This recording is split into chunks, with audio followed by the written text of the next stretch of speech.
Maybe it's your subconscious that's playing Tetris at this point, but it's playing faster than you can actually play. And I think athletes have this. We call it a zone. Tetris spread like wildfire. A few months later, it was discovered in Hungary by software importer Robert Stein.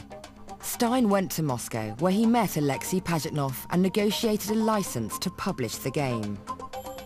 For some unknown reason, he gave me his original Tetris.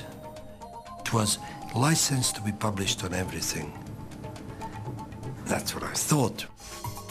Tetris, the computer version of a Russian adaptation of an ancient Roman puzzle, was a smash hit everywhere. When Tetris invaded the office, productivity went down to zero. It eventually had to be banned. In Japan, Henk Rogers released a version for Nintendo's home console. We released this Tetris at the Christmas of 1988. We ended up selling 3 million. And that was when Henk Rogers became one of just a handful of outsiders given a sneak preview of the new Game Boy handheld gaming system. I said, I think I have the perfect game for Game Boy.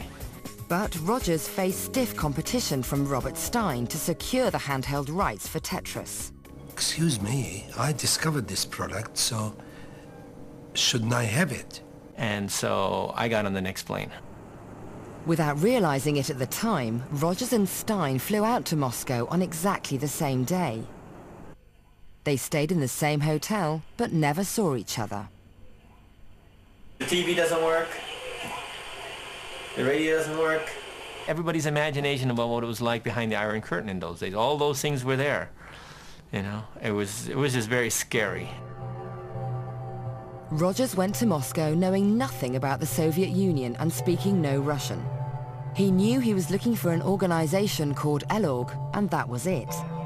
To his surprise, he had no difficulty hiring an interpreter who spoke perfect English.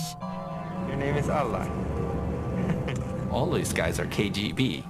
There's no way that you're going to get an interpreter who's just there to help you do business. This is the building, Yeah, yes? this is the building, right. Every meeting has to be cleared through the KGB. And of course, I came out of the clear blue sky. Finally, Mr. Belikov came down, and I explained that I'm the one who published Tetris in Japan. And he said, "Which machine is this?" And I said, "It's for Nintendo." He says, "But we never gave these rights to anybody." I really thought that I was in deep kimchi for a large part of that time there, the beginning time, because in their eyes I was a pirate. Later that morning, Rogers met Alexei Pajitnov. I introduce our other guest. Our other guest is Mr. Pajitnov. Hello? The world-famous Mr. Pajitnov.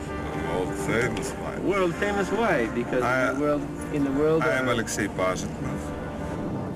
We became friends very quickly, because, when you're talking about game design, you have something, you have a common ground to talk about. And his English wasn't that good, but it was good enough. Hank was the very first person who really loves and understood the game. And that's what I felt immediately. Everybody, including Alexei in Moscow at this time, was paranoid that any conversation that was being had would be heard by people that shouldn't hear it. So anytime he wanted to really talk to me about something, he would wink, wink, or whatever, and we would go to the park. Finally, the negotiations for the handheld rights for Tetris began. Gosh, it was 8 to 10 people there, some of whom were definitely KGB, and it was total third degree. I was in that room and they were questioning me about everything. What Rogers didn't know was that the Russians were also negotiating with Robert Stein in another room in the same building. My objective was to try to get as much of the licenses, what is left, to be had. Unknown to Stein or Rogers, the chairman of UK publishers Mirasoft, Kevin Maxwell, son of newspaper magnate Robert Maxwell, was also in Moscow. Kevin was pulling strings. He's saying, if you don't do this deal with me, my dad's going to talk to Gorbachev and you guys are going to be in deep trouble. And that was his negotiating method. But Rogers had Pajanoff on his side, and he had Nintendo's support to offer a generous deal. 4 days of negotiation, and finally they said yes.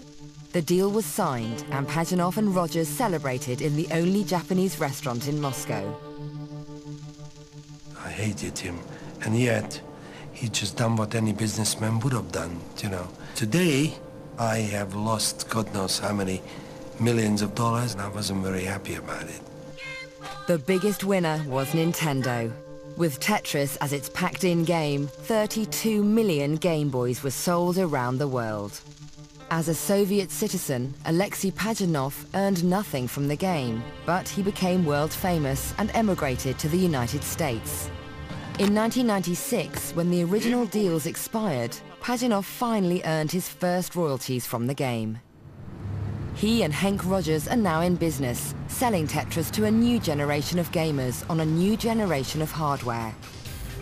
With Tetris, the game industry finally came of age, and it made Nintendo, for a while at least, the most powerful entertainment company on the planet. From humble beginnings, computer game culture has evolved at an incredible rate, thanks to the vision and creativity of its pioneers. They understood how much we like, perhaps even need, to play games and explore new worlds. It's virtual living, and it's virtually unstoppable. Next, Discovery Sunday explores 100 years of flight as Extreme Machines heads to Chicago's O'Hare Airport after the break.